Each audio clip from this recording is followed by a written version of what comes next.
है हैदराबाद। एक और असदुद्दीन ओवैसी अपने अनबीटेबल रिकॉर्ड को कायम किए हुए हैं, तो वहीं पर इस बार बीजेपी ने माधवी लता को इस रिकॉर्ड को तोड़ने का काम सौंपा है। वहीं पर केसीआर, जिन्हें असदुद्दीन ओवैसी मामू कहते हैं, तो उस मामू ने भी इस बार बीआरएस की तरफ से एक तगड़ा कैंडिडेट असदुद्दीन ओवैसी के लिए खड़ा किया है। लेकिन वहीं पर कांग्रेस ने अभी तक अपने कैंडिडेट का नाम डिक्लेयर नहीं किया है, जिससे कहीं ना कहीं लग रहा है कि कांग्रेस और असदुद्दीन ओवैसी के बीच में कुछ तो पक रहा है।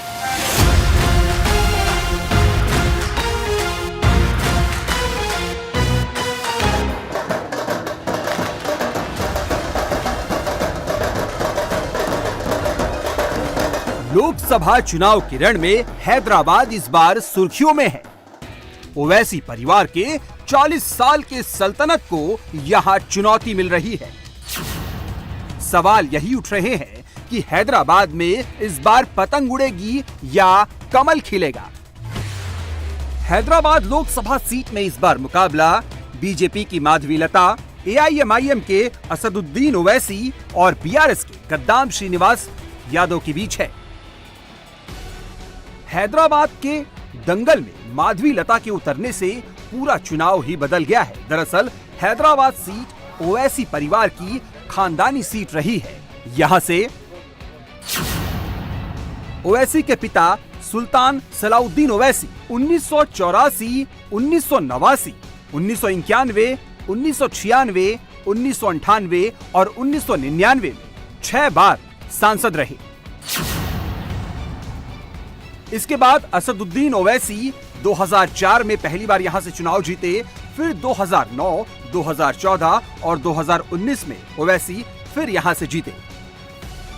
एक नहीं, दो नहीं, बल्कि पिछले 10 चुनावों से ओवैसी परिवार हैदराबाद से जीत रहा है। लेकिन माधवी लता की एंट्री से चुनाव अब रोचक हो गया है।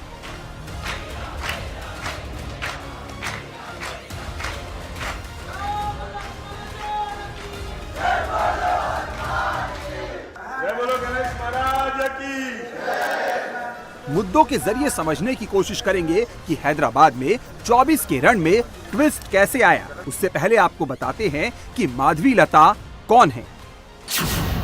माधवी लता समाज सेवा से जुड़ी है। हैदराबाद में एक अस्पताल चलाती है। शिक्षा और स्वास्थ्य के क्षेत्र में काम करती है। माधवी लता मुस्लिम महिलाओं के लिए भी काम करती है। चैरिटेबल ट्रस्ट के जरिए बेसहारा मुस्लिम महिलाओं की आर्थिक मदद करती है। ट्रिपल तलाक के खिलाफ अभियान भी चला चुकी है। हैदराबाद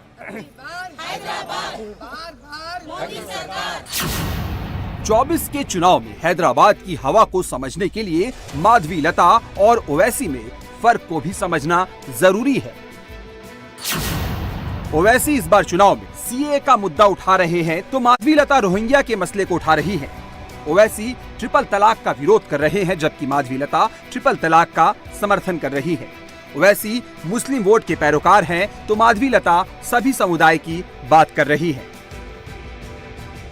सीए काले कानून के खिलाफ मजलिस कोर्ट दीजिए। ट्रिपल तलाक के गलत कानून के खिलाफ जो खवातीन के खिलाफ है, मजलिस कोर्ट देकर कामयाब करिए। आपकी क़यादत को मजबूत रखिए, अपनी आवाज को मजबूत रखिए। ओवैसी यहाँ मुस्लिम ध्रुवीकरण के जरिए इस्लाम के नाम पर वोट मांग रहे हैं, तो बीजेपी उम्मीदवार माधवी लता इस्लाम की दुहाई देकर ही भाईजान को घेर रही हैं। ये लोग इतने सारे बातें करते हैं ना, तो वही शरीयत क्या कहती है?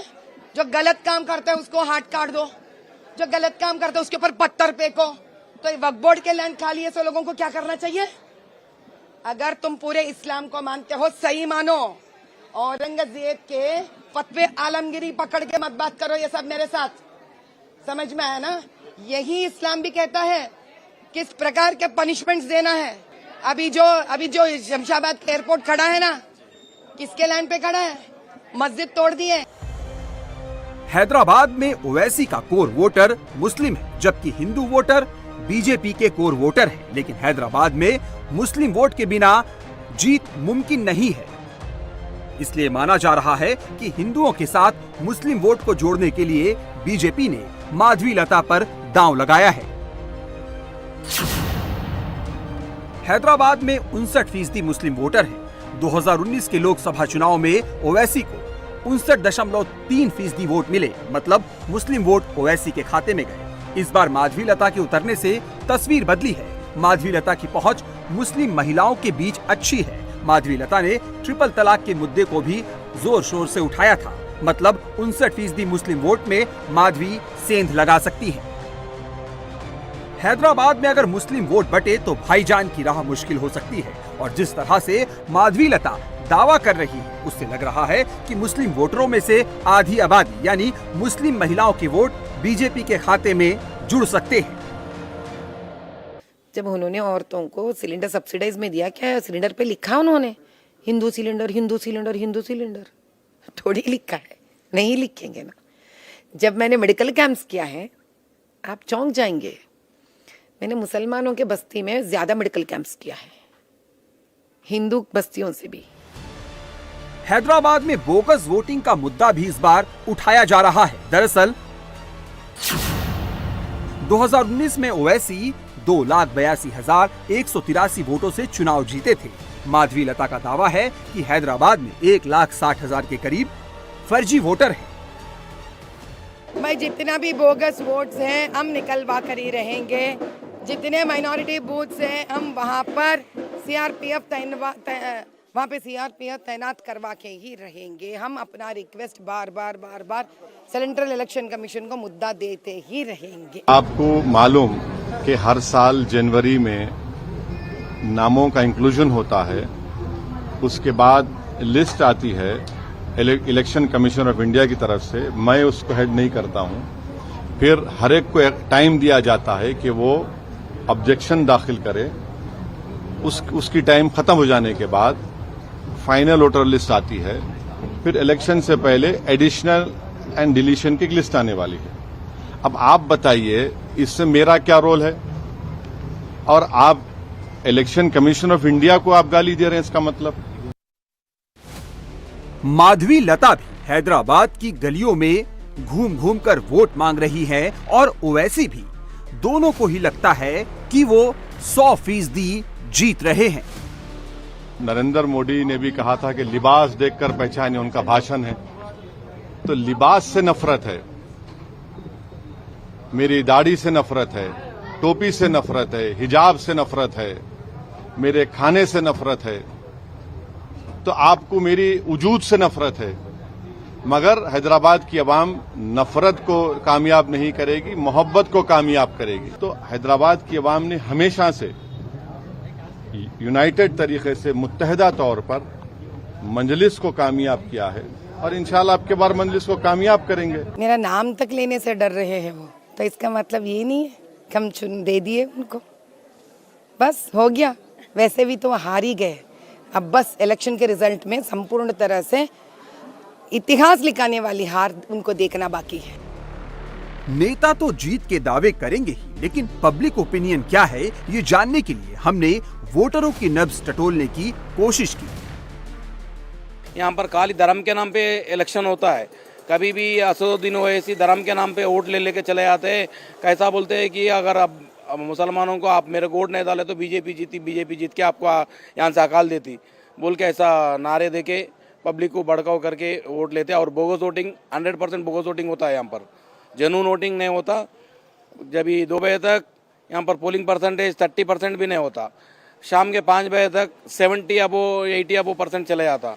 इसलिए उन्होंने जीत रहे। डेवलपमेंट चाहिए हमें, बस और कुछ भी नहीं। डेवलपमेंट चाहिए, यही जैसे पब्लिक फैसिलिटी चाहिए, कुछ भी है तो आसान है। हॉस्पिटल है, कॉलेज है, स्कूल्स का है, ऐसा डेवलपमेंट चाहिए। डेवलपमेंट के वास्ते वोट डालते हैं, इधर डेवलपमेंट नहीं है ज़्यादा जगह बड़ा। हम पब्लिक के वास्ते सब सहूलत करना बोल के हम लोग वोट डाल रहे हैं बस। और अब 40 साल से तो है हम, और कुछ भी तो नहीं हो रहा अभी तो। यहाँ ओल्ड हैदराबाद की बात करें तो यहाँ कुछ भी नहीं बदला, बल्कि कई वोटर अब भी पुरानी लाइन पर ही हैं। पुराने शहर की बहुत सारी चीजें हैं जो इससे लगता है कि ये शहर सच में पुराना है। यहाँ पर अभी भी दिख रहा है मुझे टाइपराइटिंग और शॉर्ट हैंड इंस्टीट्यूट है। और यहाँ पर जो है जिस तरीके से पानदान, थूकदान, इस तरीके से जो बन रहे हैं, ये सारी चीज़ें आपको बताती है पुराने दिनों का और पुराने वक्त के जो यादें हैं वो कहीं ना कहीं बताती है कि कैसा काम हो रहा है। आप कब से काम कर रहे हो, क्या नाम है आपका? मेरा नाम दस्तगीर है, मैं 20 साल से काम कर रहा हूँ। ये अच्छा, और कैसा काम है, क्या क्या है? ये पानदान, बगालदान, नागरदान, सुरमेदान, ईतरदान वही बनाते हम लोग। आपका भी वोट होगा यहाँ पे, तो क्या सोचकर आप वोट डालते हैं? क्या क्या आपकी मांगे रहती है कि हाँ ऐसे व्यक्ति को वोट करेंगे? रोड अच्छी रहना, रोड पे लाइट रहना, बस अमन शांति रहना बस। स्कूलों की बात की जाए या फिर यहाँ से बसों की बात की जाए तो ये सारी चीज़ें क्या सहूलियत है आप लोगों को? जी हाँ है सहूलियत है, बहुत है हमारे पास। वो डेवलपमेंट के बारे में मैं क्या बोलूँ, डेवलपमेंट है ख़त्म। अच्छा, डेवलपमेंट है बस इतना। आप क्या यही सोचकर वोट डालते हैं या कोई और? नहीं वही सोचते हैं, देश अच्छा चलना, सुकून से चलना, हर इंसान खुशहाल रहना बस। कैंडिडेट देखकर डालते हैं, पार्टी देखकर डालते हैं, कैसे वोट डालते हैं? नहीं, हम तो पार्टी कैंडिडेट जो समझ में अक्सर आज के ज़माने में तो पार्टी को देख के जा रहे हैं, कैंडिडेट तो बाजू के रख रहे हैं। अब यहाँ रहने के बाद यहाँ का देखना पड़ेगा ना मैडम, दिल्ली का क्या करेंगे देख के। वोट जिसको है उसको ही डालना पड़ेगा। अब यहाँ से तो पार्टी एमआईएम ही ज़्यादा आती है, किसको भी चाहे डालो, कोई भी डालो, पार्टी एमआईएम ही चाहती है। हैदराबाद की बात हो और चार मीनार का जिक्र ना हो, ऐसा मुमकिन नहीं। लिहाजा हमने चार मीनार का रुख किया और वोटर्स के मिजाज को जानने की कोशिश की। हम लोग इस वक्त चार मीनार के यहाँ पर हैं। कैसा दिख रहा है यहाँ पर, माहौल कैसा है, चुनावी माहौल? क्या सोचकर और किसे वोट करने के बारे में सोच रही हैं आप? जी, अगर हम देखें तो 140 करोड़ जनता तो फिलहाल मोदी का परिवार बन के बैठी हुई है, तो ऑब्वियस है डेवलपमेंट की तरफ ही हर वोटर का ध्यान जाएगा। तो ऑब्वियस है हम तो सब मोदी का परिवार है और मोदी का सपोर्ट करने के लिए यहाँ बैठे हैं। मेरा एक ही है कि हैदराबाद का एक ही मुद्दा है, अभी तक हमारे को मेट्रो का था। मेट्रो हमारा डेवलपमेंट अभी तक कुछ भी नहीं है, रोड वाइंडिंग नहीं है। थोड़े काम ऐसे है कि जो अपना काम है वही काम अपन जाके पूछे तो अपना काम बनता है, बिना पूछे कोई काम नहीं होता है। हैदराबाद के सियासी दंगल में ट्रिपल तलाक, सीएए जैसे मुद्दों के बीच पब्लिक डेवलपमेंट को भी तवज्जो दे रही है। हैदराबाद नवाबों का शहर है और बेहतरीन शहर है, और इसको हमारे एमपी असदुद्दीन साहब यहाँ के जो सदर है, बेहतरीन डेवलपमेंट, और उनके बगैर कोई आने वाले नहीं है। कितने भी आ जान दो, असदुद्दीन ओवैसी साहब ही आने वाले हैं। आप बोलेंगे तो आप चुनाव का नहीं, सिटी डेवलपमेंट नहीं है, आपको बोल दे रहा हूँ। पूरा पैसा खा जाना, अपने अपने बिल्डिंगा बनाना, हाई तो बात करो, ये ना कहो हाई तो बात है। पूरे जो है हमारे एमएलए काउंसलर हर पार्टी का चोर है, समझ गए आप। आपको हमारे लिए हमदर्दी नहीं करते सब, ये सिर्फ देखो ये रोड का देख लो आप, बोल बोल के बेजार हो गए, ना काउंसलर आता ना उन्हें आता, अपने अपने एरिया में एमपी फंड चलाते। खुला बोलता हूँ मैं, मेरे बाप को ऊपर वाले से डरता हूँ मैं, आज भी खड़ा हूँ इस वजह से। डेवलपमेंट बहुत कर रहे हैं लोग, हर पार्टी को कर रहे हैं, यही नहीं कि मुस्लिम कम्युनिटी बोल के, हर कम्युनिटी को उनकी तरफ से डेवलपमेंट हो रहा। माधवी लता तिलक सिंदूर लगाए और हाथ में कलावा बांधे दिखती है। माधवी का ये अंदाज उन्हें हिंदू वोटरों के बीच लोकप्रिय बना रहा है। हम लोग चलते चलते यहाँ पर जो है अब बेगम बाजार आ गए हैं और यहाँ पर दुकानें बहुत ज़्यादा हैं और ये मार्केट माना जाता है। लेकिन यहाँ के मार्केट में या फिर मार्केट जिनके दुकान है वो लोग क्या सोचते हैं, किसे वोट करना चाहते हैं, बदलाव चाहते हैं या फिर जो इतने सालों से चली आ रही है क्या उन्हीं को वापस सांसद के तौर पर चुनना चाहते हैं? हमारे साथ कुछ लोग हैं, आपका नाम जानना चाहिए। मेरा नाम नरेश परिहार है, मैं यहाँ बेगम बाजार का नागरिक हूँ। और जैसा कि आप जानते हैं कि इलेक्शन डिक्लेयर हो चुका है और हमारे हैदराबाद से कैंडिडेट माधवी लता को टिकट मिला है। उसके लिए हमें बहुत खुशी है कि एक महिला होते हुए भी वो मतलब कैंडिडेट के रूप में मतलब इलेक्शन लड़ने के लिए तैयार है। तो मैं चाहूँगा माधवी लता लड़े और फाइट करे ओवैसी से। अभी जो कैंडिडेट खड़े हैं हम भी चाहते हैं वो कैंडिडेट फाइट से अच्छे फाइट करे और हमारा बेगम बाजार एरिया खास करके एक मतलब हम इस तरीके से उनको सपोर्ट कर रहे हैं कि एक तरीका हम हमारा हिंदू धर्म को भी वो फॉलो करते हैं, हम भी करते हैं, तो हम उनको ही सपोर्ट करें। हम अगर औरत ठहर रही है तो उसके ही साथ रहेंगे। चाहते हैं कि हमारी हर प्रॉब्लम का सॉल्यूशन उन्होंने करे और उम्मीद करते कि करेंगे भी। तो हम चाहते लेडीज़ ही आगे बढ़े तो अच्छा है। कैंडिडेट बदलाव जरूरी भी है क्योंकि बार बार एक ही जना खड़ा हो तो वो मज़ा भी नहीं आता है। कि नया आएगा तो नई सोच आएगी, उसके साथ में परिवर्तन होगा, तो परिवर्तन में गवर्नमेंट जो कर सकती है वो पूरी चीज़ करेगी वो। तो मेरे हिसाब से तो नया कैंडिडेट जरूरी भी है आना। हैदराबाद के वोटर्स का मिजाज बता रहा है कि जिस किले की चाबी 40 साल से ओवैसी परिवार के पास है, जिस हैदराबाद के आसमान में 40 साल से पतंग उड़ रहा है, वहां अब हवा का रुख पहले जैसा नहीं रहा। मतलब भाईजान की शान इस बार दांव पर है। ओवैसी के लिए हैदराबाद को बचाना इसलिए भी जरूरी है क्योंकि हैदराबाद से मिले बूस्ट के बूते ओवैसी दूसरे राज्यों में अपनी सियासत चमकाते हैं।